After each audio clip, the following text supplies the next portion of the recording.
ఏంటో మరి మళ్ళీ ఓ విషయం అర్థం కావట్లేదు. అవేంటంటే వారం అవగానే చూసేవి రాశి ఫలాలు.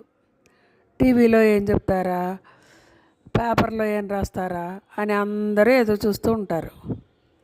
కానీ మనకి ఏం చెప్తున్నారు టీవీల్లోనూ వాటిల్లోనూ ఛానల్స్లోనూ? ఇవాళ నీకు మరణగండం తప్పదు, ఈ నెలలో నీకు హార్ట్ అటాక్ వస్తుంది, మీ ఇంట్లో ఎవరో ఒకరు చనిపోతారు, నీకు యాక్సిడెంట్ అవుతుంది, ప్రమాదం కొని తెచ్చుకోకండి, మీ ఇంట్లో దొంగలు పడతారు, ధనం జాగ్రత్తగా దాచుకోండి, ఇలాంటి మాటలు వినిపిస్తున్నాయి. ఈ మాటలు వింటేను పెద్దవాళ్ళు ఎవరన్నా ఉంటే హార్ట్ అటాక్ వచ్చి నిజంగానే పోతారు. అదే చిన్నవాళ్ళు ఎవరన్నా ఉండి చిన్నగా సంసారం చేసుకునేవాళ్ళు, పెద్దవాళ్ళకి ఏం జరుగుతుందో అని వాళ్ళు టెన్షన్ పడిపోయి ఆ వారం గడిచే వరకు ఏం చేయాలో అర్థం కాక చేసే పనుల్లో తప్పులు చేస్తూ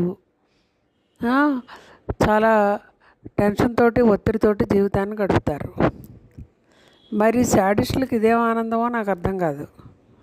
నిజంగా జ్యోతిష్యం చెప్పేవాళ్ళు, హితాన్ని కోరేవాళ్ళు వీళ్ళందరూ కూడా ప్రమాదం వస్తున్నా సరే వాళ్ళు మనల్ని స్వాంతనపరిచేలా చెప్తారు. ఒక డాక్టర్ దగ్గరికి వెడితే ఏం చెప్తాడు మనకి? రేపొద్దున చచ్చిపోతామని చెప్తాడా? చాలా బాగుందమ్మా, ఒక ఇంజక్షన్ చేస్తే తగ్గిపోతుందని చెప్తాడు.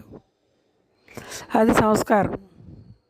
కానీ వీళ్ళు డబ్బుల కోసం మనకి రేపొద్దున చచ్చిపోతావు, నీకు మరణగండం తప్పదు అంటే ఆ ఛానల్ చూసి మనం ఆ వీడియో చూసి మనం గబగబా ఫోన్ నెంబర్ వెతుక్కుని వాళ్ళ దగ్గరికి వెళ్ళిపోయి డబ్బులు ఖర్చు పెట్టేసుకుంటాం.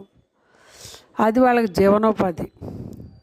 అవతల వాళ్ళ ఏడుపు వాళ్ళకి జీవనోపాధి. ఇవన్నీ విన్నాం అనుకోండి, మనం కూడా పిచ్చెత్తిపోతుంది. కాబట్టి వాళ్ళు పూర్తిగా తెలుసున్న వాళ్ళు, విజ్ఞానులు అయితే అలా చెప్పరు. నువ్వు చచ్చిపోతావు, మీ ఇంట్లో వాళ్ళు చచ్చిపోతారు అని సామాజిక మాధ్యమాల ద్వారా ఓపెన్గా బెదిరించి ఇండైరెక్ట్గా మానసిక వ్యధకు గురి చేసి వాళ్ళు డబ్బులు సంపాదించుకుంటున్నారు. ఇలా సమాజంలో ప్రజల్లో అల్లకల్లోలం సృష్టించేవాళ్ళు, మనశ్శాంతి లేకుండా చేసే విద్రోహుల్ని ఛానల్స్ వాళ్ళు ఎవరైతే ఉన్నారో ఓనర్సు వాళ్ళు నిషేధించాలి.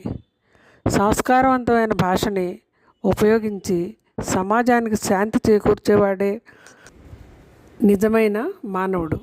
కాబట్టి మనం అందరం కూడా ఇలాంటి అనవసరమైన వీడియోలని